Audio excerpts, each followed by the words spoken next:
tal? ¿Cómo está? Bienvenido, muy buenas noches, gracias por acompañarnos. Estos son Los Operadores. En esta ocasión vamos a platicar sobre un tema que nos compete a todos como sociedad.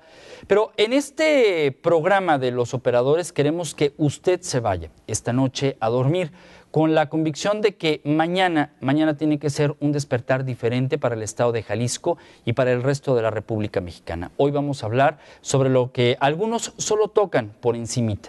Vamos a hablar sobre el tema de la discapacidad y cómo usted y yo debemos formar parte en esta cultura del cambio. Quiero agradecer esta noche que se encuentren con nosotros en la mesa la licenciada Paola Maite Ramírez Zarazúa. Ella es psicóloga y trabaja para el sistema DIF. Gracias por acompañarnos, gracias. Paola, bienvenida, buenas noches. Gracias a ustedes, gracias. Está también con nosotros Leonardo González Vera. Él representa a la sociedad civil. Gracias por acompañarnos, buenas noches. Gracias por invitarme. Muchas gracias. Y está también con nosotros el licenciado Héctor Figueroa Solano, secretario ejecutivo del Consejo Estatal para la Atención e Inclusión de Personas con Discapacidad, conocido por sus siglas como el CUEDIS, aquí en el estado de Jalisco. Gracias por acompañarnos, Héctor. Gracias, noches. Ramiro. Buenas noches al público televidente. Y Silvia Velázquez estará en la parte de la interpretación, porque este programa debe ser incluyente.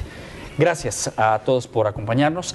Primero que nada, vamos a hablar sobre el tema de la discapacidad, pero vamos a comenzar por el nombre. ¿Está bien dicho discapacidad y no discapacitados? ¿Quién me puede hablar? Héctor.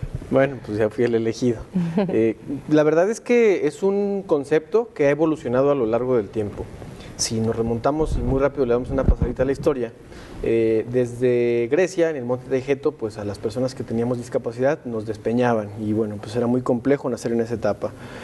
Más adelante fuimos los enfermos de la reina, donde teníamos ciertos beneficios y entró el asistencialismo. Después era muy doloroso el tema de inválido, minusválido, que eran el que vale menos o el que no vale, y era un tema de salud. Después se va al extremo opuesto, donde los papás buscan minimizar el dolor que causa tener un hijo con discapacidad en ciertos aspectos, y nos llamaban personas con capacidades diferentes, con capacidades excepcionales o especiales, e incluso angelitos nos llegaron a llamar. El día de hoy el concepto es personas con discapacidad, porque cuando definimos un concepto o definimos a un grupo, es más sencillo trabajar por este grupo. Entonces el concepto personas con discapacidad es el único correcto. Les digo que cuando se quieran poner de acuerdo en uno distinto, pongamos de acuerdo a los más de 100 países que ya firmaron la Convención sobre los Derechos de las Personas con Discapacidad de la Organización de Naciones Unidas, y con gusto lo cambiamos. Sin embargo, Paola, la realidad es que detrás de la discapacidad existe el pensamiento social en México, temas de lástima, temas de vergüenza, y tenemos hoy miles que se encuentran prácticamente encerrados, confinados en su casa. Así es, hablar de psicología y discapacidad indudablemente es hablar de la sociedad, pues, ¿no? Entonces ya es un factor psicosocial en el que evidentemente pues la sociedad tenemos una responsabilidad y cierta parte también de pues no sé si de culpa, pues en cuestión a que estas personas con discapacidad vivan de la manera en que viven actualmente, que han habido mejorías, pero no al punto en el que se logre esta igualdad de la que todos hablamos, ¿no? La persona con discapacidad, vamos a ver que se relaciona alrededor de 4 esferas principales, que es la misma persona, la familia, la sociedad y obviamente lo que son las instituciones, ¿sí? Las instituciones van a cubrir una parte importante también en el desarrollo y en el que la persona con discapacidad logre objetivos, proporcionándole los servicios que tiene que tener. La familia, pues indudablemente como el primer círculo en el que la persona se desenvuelve, y como tú bien decías, los que a veces ponemos más limitaciones, ¿no? Los mismos familiares. Y la sociedad, que pues obviamente al no tener, como decía Héctor, los conceptos adecuados, desde ahí vamos poniendo barreras o vamos como limitando, ¿no?, las capacidades de estas personas. Sin embargo, Leonardo, nos decimos también, por otra parte, en este tema de doble moralidad, que somos bien abiertos con los discapacitados y que les ponemos rampas y que los empresarios toman la tribuna y dicen es que nosotros estamos generando empleos. ¿Pero esto es una realidad o esto es simple y sencillamente el sueño de quienes, en tu caso, viven, trabajan y se desarrollan en una silla de ruedas? Desafortunadamente, en Jalisco existe todavía mucho abismo en ese sentido. Sí hay empresarios, sí hay personas que apoyan la discapacidad. Sin embargo, estamos todavía en pañales, yo diría, porque es realmente poco el trabajo que se ha hecho. Sin embargo, creo yo que poco a poco ha mejorado esto y pues es lo que creo más importante para desarrollar, lo que es quitar esas barreras de discriminación, quitar esas barreras de no incluirlos a cualquier actividad. Es importante también no nada más hablarlo, sino actuar. Lo importante son los hechos. Es lo que yo creo. Yo estoy pidiendo en este programa que el día de mañana el amanecer fuera diferente para México, en este sentido, en lo que hemos estado platicando, lo poco que llevamos en este programa. Héctor, ¿cómo te gustaría que fuera México mañana, en el sueño que se vale decirlo, para ver si alguien puede ser ese principio de factor de cambio?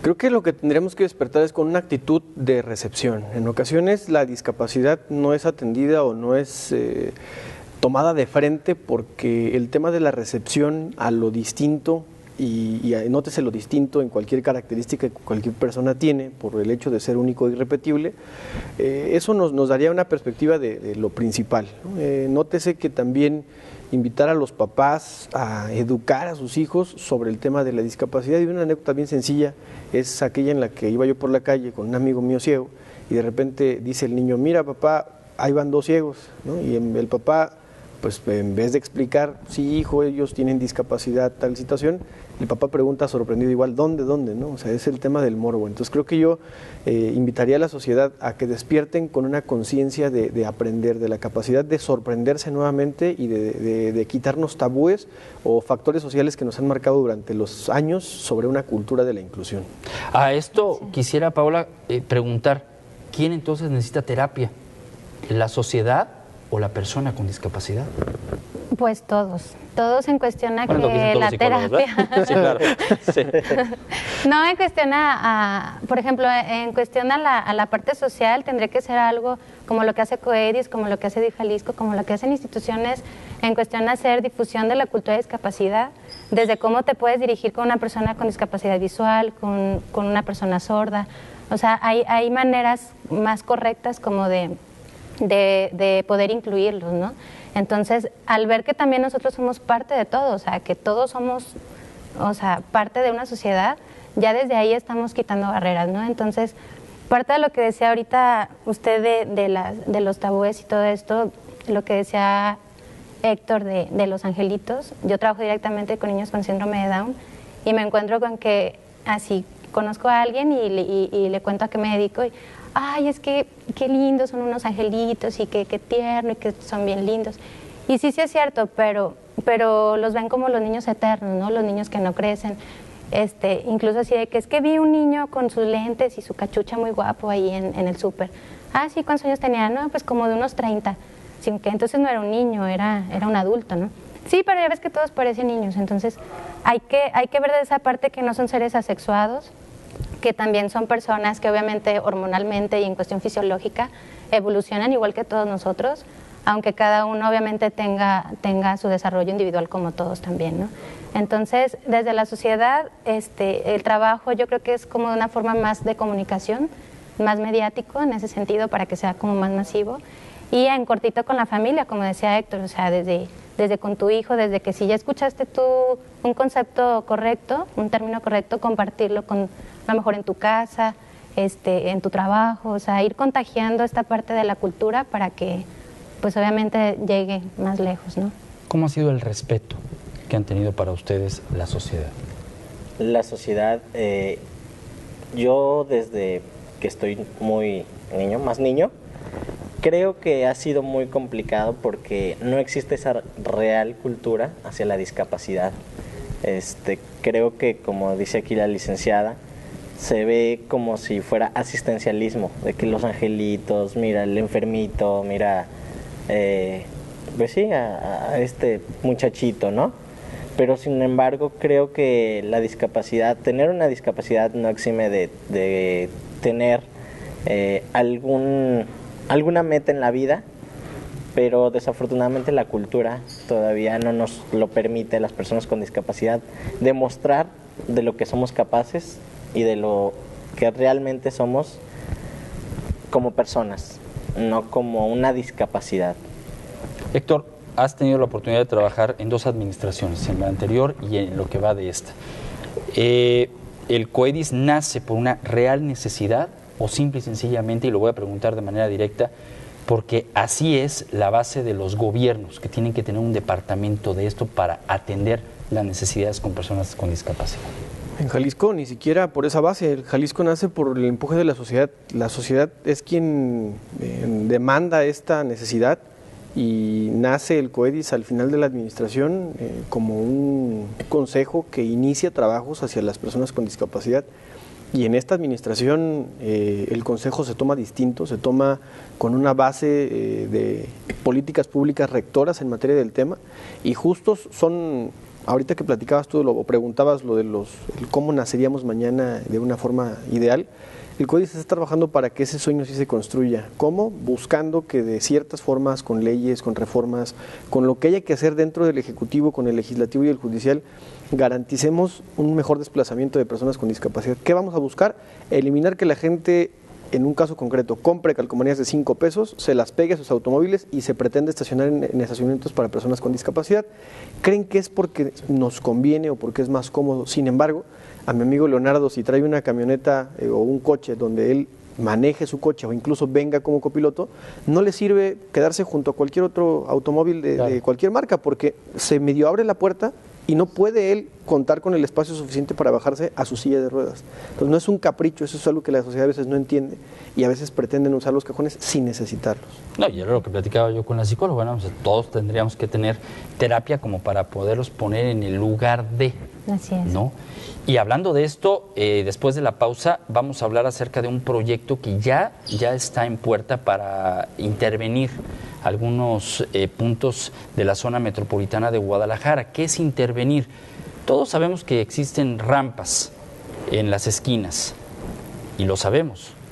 Sin embargo, se nos ha hecho fácil obstruirlas con nuestro vehículo cuando de repente no encontramos estacionamiento.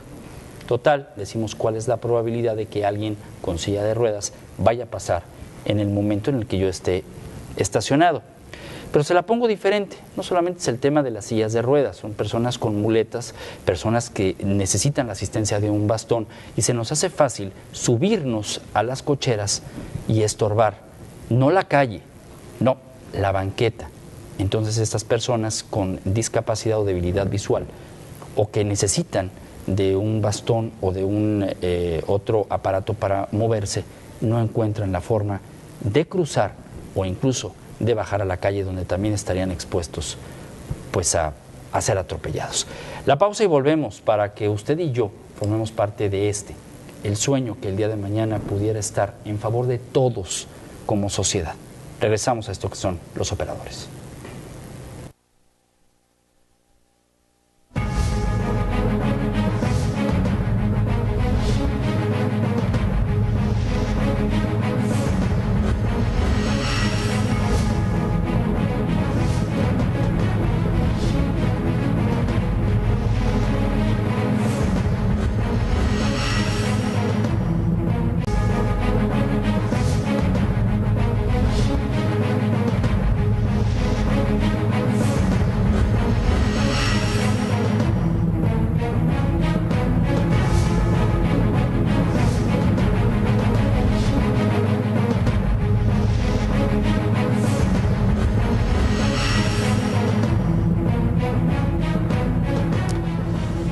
Bueno, usted está viendo Los Operadores y nos acaba de sintonizar, estamos hablando sobre la discapacidad y es justamente este tema quien está siendo apoyado por Silvia Velázquez, que usted la está viendo en un recuadro, a quien le agradecemos porque este programa debe ser incluyente y debe ser general para la sociedad, para el gobierno y sobre todo para los que no les ha caído